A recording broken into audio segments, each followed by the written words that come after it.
নমস্কাৰ জবৰ নতুন ভিডিও এটাত স্বাগতম জনালো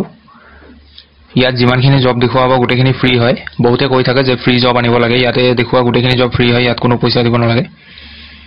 প্ৰথম ভ্যাকেন্সিটো আসাম এগ্ৰিকালচাৰ ইউনিভাৰ্সিটি ফালৰ পৰা আহিছে জোৰহাট পোষ্ট আহিছে skilled worker qualification HSLC pass কৰা হ'ব লাগিব মেট্ৰিক পাস কৰা হ'ব লাগিব লগতে ITI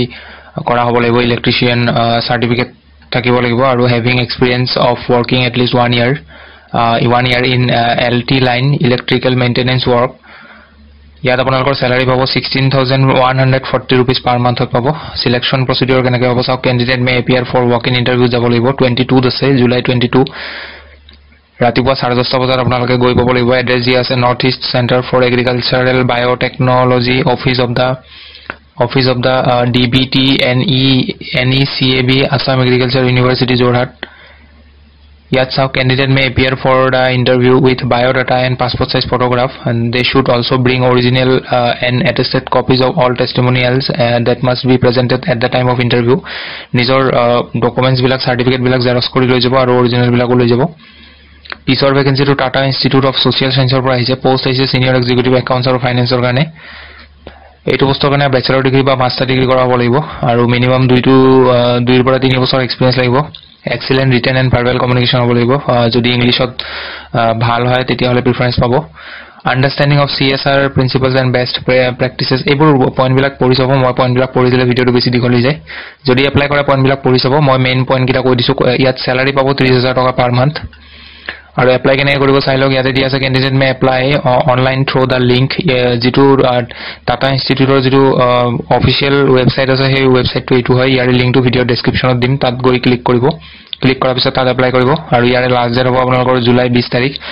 লগতে মই আৰু এটা কথা জনাই থওঁ যে এইটো পোষ্টত এপ্লাই কৰিব হলে ইয়াত এটা এপ্লিকেশন ফিজ দিব লাগিব হেতু ফিজ আপোনালোকে ওয়েবসাইটত যাব গলে তাত দেখুৱাব পিছৰ ভ্যাকেন্সি টু ডিস্ট্ৰিক্ট কমিশনাৰ হাইলাকান্দিৰ পৰা আহিছে GIS এসিস্ট্যান্ট ভ্যাকেন্সি 4টা পোষ্ট আছে কোৱালিফিকেশন ব্যাচেলৰ ডিগ্ৰী কৰা হ'ব লাগিব geography geology mathematics geo informatics physics computer science or a related field with certificate diploma in GIS remote sensing or in geo informatics ইয়াত স্যালাৰি পাব 25000 টকা পাৰ মান্থ ইয়াৰ যেটো official advertisement হিখন মই ভিডিওৰ ডেসক্ৰিপচনত দি দিম তাতে গৈ কিনে এডভাৰটাইজমেন্টটো এবাৰ চাই লব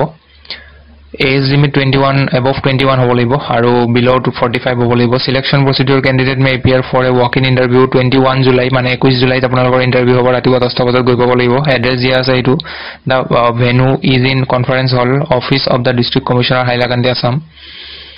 আৰু আপোনালোকে যেতিয়া ইন্টাৰভিউ কাৰণে যাব তেতিয়া এইখিনি ডকুমেন্টস লগত লৈ যাব লাগিব ইয়াত কি দিয়া আছে চাই লব বায়োডাটা ল'ব লাগিব ফটো আইডেন্টিটি ল'ব লাগিব address proof original educational certificate বিলাক work experience certificate self attested photocopy of all certificate marksheet experience certificate যদি কিবা আছে এইবোৰ লৈ ল'ব সো এইখিনি আছিল ভিডিওটো জনাবলগীয়া এইখিনি গুটেখিনি ফ্ৰী জব হয় অকল কেৱল এটা মাজত যেটো দেখুৱালো মই টাটা ইনষ্টিটিউট তাতে আপোনালোকৰ ফিজ দিব লাগিব খালি এটা এই ফিজটো বেছি ফিজ নহয় চাই ল'ব তাতে গৈ কিনে কোনোবাই যদি এপ্লাই কৰিব নোৱাৰে ফিজ দিব নোৱাৰে এপ্লাই কৰিব নালাগে কিবা যদি বুজি নাপায় তথাপিও কমেন্ট কৰি দিব মই বুজাই দিব চেষ্টা কৰিম লগ পাম পুনৰ এটা নতুন ভিডিও